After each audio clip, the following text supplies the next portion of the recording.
Aquí tenemos un nuevo vídeo sobre los esquemas de dinámica de la partícula. Sí, es el esquema del plano inclinado, un primer esquema, sí, veremos luego otros esquemas.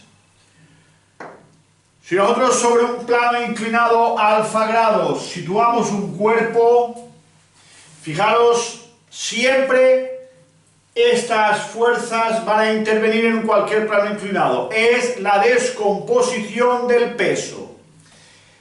El peso del cuerpo es vertical, dirigido como siempre hacia el centro de la Tierra. Por tanto, este peso no se encuentra sobre los ejes. ¿Qué ejes cogemos? Este como eje X y este como eje Y. Cogiendo el eje X, el eje en la misma dirección del movimiento. Por tanto, MG hay que descomponerlo. Hay que descomponerlo según la regla del paralelogramo en estas dos fuerzas que sí están sobre los ejes.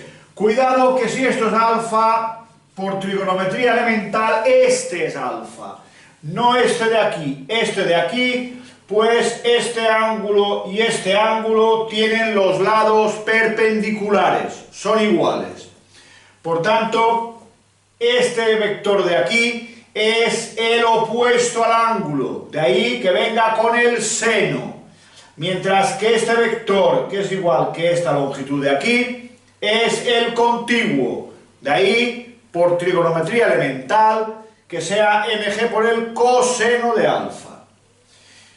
Aparece la normal perpendicular a la superficie de sustentación, ¿sí? Que es la n que hemos representado. Como siempre, teniendo en cuenta, de momento solo estas fórmulas, se trata de un cuerpo sobre un plano inclinado que se va a deslizar hacia abajo, ¿sí? Por culpa del peso, o que va a subir y va a frenarse, pararse por culpa del peso. Lo vemos inmediatamente.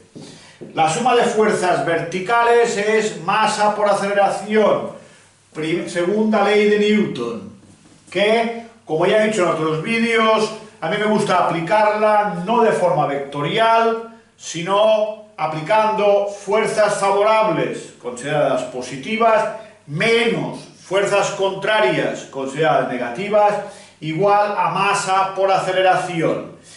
Tomando solamente las componentes verticales de cada fuerza y por tanto no ponemos vectores, puesto que son módulos o componentes del vector. Despejando la n, nos queda que n es igual a mg coseno de alfa. Insisto en los demás vídeos, en este también, trabajamos con el eje Y exclusivamente para calcular el valor de n, gracias al cual podremos calcular el valor de la fuerza de rozamiento. Recordad, la fuerza de rozamiento es mu por n. Lo he explicado en otros vídeos, pero voy a insistir. La fuerza de rozamiento es mu por n, pero no es así. La relación entre la fuerza de rozamiento y la normal proporcional al coeficiente de rozamiento es entre los módulos, entre sus valores numéricos. No es una relación entre vectores, es muy fácil de entender. N es un vector vertical, componente Y. Si yo a n lo multiplico por un número, jamás le cambiaré su dirección. Por tanto, si yo a n lo multiplico por mu, no puedo obtener la fuerza de rozamiento que no está representada, ya lo explicaré por qué. Puesto que son perpendiculares. Si dos fuerzas son perpendiculares, multiplicando la n por un número no obtengo la Fr. Pero sí que puedo relacionar sus módulos. Si esta mide 4, esta mide mu por 4. ¿De acuerdo? Por lo tanto, ojo con esta fórmula. Una vez que sea la fuerza de rozamiento, vengo aquí, suma de fuerzas horizontales igual a masa por aceleración. En este caso, el cuerpo puede ascender, lo veremos ahora en el problema, o puede descender. Por tanto, a la hora de trabajar el eje X, lo trabajo por separado. Puede que suba o puede que baje. Por eso no he representado la fuerza de rozamiento. La fuerza de rozamiento, si el cuerpo sube, la representáis hacia abajo. Si el cuerpo baja, la representáis hacia arriba. Pues siempre es contraria al movimiento. Por tanto, si el cuerpo sube, fuerzas favorables no hay ninguna, fuerza contraria menos mg seno de alfa y menos el rozamiento, que es mu mg coseno de alfa, igual a ma. Pero si el cuerpo baja, entonces esta fuerza es favorable, mg seno de alfa es favorable, y entonces si el cuerpo baja, mg seno de alfa menos mu mg coseno de alfa es igual a ma. Y aquí tenéis las dos fórmulas, ¿sí?, que junto con el esquema hacen lo que debéis de estudiar. Esquema, bien claro, y las fórmulas. Vamos a hacer un ejercicio. El ejercicio, recordad, lo tenéis en la ficha adjunta. Bajaos siempre las fichas, ¿sí? Os servirán, es donde están los enunciados exactos de los problemas, aunque yo explicándolo, sí, hago referencia al enunciado, pero bajaros la ficha, os servirá para conservar todos estos problemas, sí, a fin de hacer unos buenos apuntes. Veamos. Dice que a la base, desde la base de un plano inclinado, lanzamos hacia arriba con una velocidad de 10 metros por segundo una masa de 10 kilos. Claro, esta masa subirá, subirá, subirá, pero al final se parará. Y lo que me pregunta es la aceleración con que sube, me pregunta el tiempo que está subiendo y me pregunta hasta qué altura sube. Por tanto, sube, pues esta es la fórmula que voy a aplicar para hallar la aceleración. Simplificando las masas, no me hacen falta, ¿sí? Y operando, fijaros que la G y el ángulo y mu lo tenéis, son datos, pues simplemente sustituyendo tengo la aceleración. Me da negativa, puesto que el cuerpo se está parando, está frenando. Una vez que gracias a las fórmulas de la dinámica he hallado la aceleración, como ya he explicado en otros vídeos, pasamos a las fórmulas de la cinemática.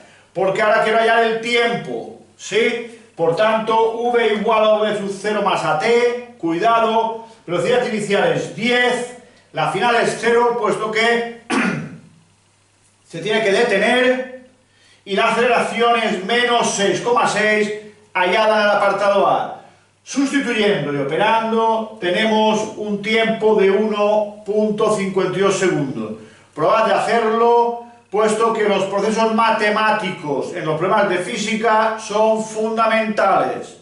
En 40 años que llevo dando clases, lo que más os equivocáis es en los procesos matemáticos más que en los conceptos físicos. Por tanto, terminad los ejercicios, ¿sí?, viendo si efectivamente os da o no estos resultados. Una vez que es el tiempo, también me pregunta la altura a la que sube. Yo voy a buscar el espacio que recorre, con la fórmula del espacio, del movimiento rectilíneo, uniformemente acelerado, sustituyendo todos los valores conocidos, llego a un espacio recorrido de 7,58 metros. Hay que poner las unidades. Pero no me pregunta el espacio recorrido, me pregunta a qué altura ha ascendido. Perfecto. Tenéis aquí un esquema. Desde el punto de vista de la trigonometría más elemental, sabéis que el seno de un ángulo es el cateto opuesto, en este caso h, partido por la hipotenusa s. La s, h hay que despejarlo, no toquéis la h, es ese que tiene que irse, pasa al otro miembro multiplicando, de ahí que h sea s por el seno de alfa y lo calculáis. ¿De acuerdo? ¿Sí? El apartado D lo que dice es, bien, ya tengo el cuerpo aquí arriba. ¿Qué va a ocurrir ahora? Que bajará. Y quiero saber con qué velocidad llega abajo. Por lo tanto, ¿el cuerpo baja? Pues baja la fórmula para que el cuerpo baje. Sustituyo en la fórmula, ahí la tenéis, de nuevo la m desaparece y sustituyendo y operando, es una cuestión de calculadora, tenéis que la aceleración es 3,2, en este caso positiva, ¿sí? Y una vez que, gracias a las fórmulas de la dinámica, he hallado la aceleración, voy a buscar la velocidad gracias a una de las fórmulas de la cinemática del movimiento rectilíneo uniformemente acelerado. Buscáis su v cuadrado, sustituyendo, todo lo sabemos. Sí, cuidado, ¿qué es la S? La S es esta. Sí, la S subiendo es la misma que la S bajando. Por tanto, aprovechando esta S, todo lo demás lo conocemos, la aceleración.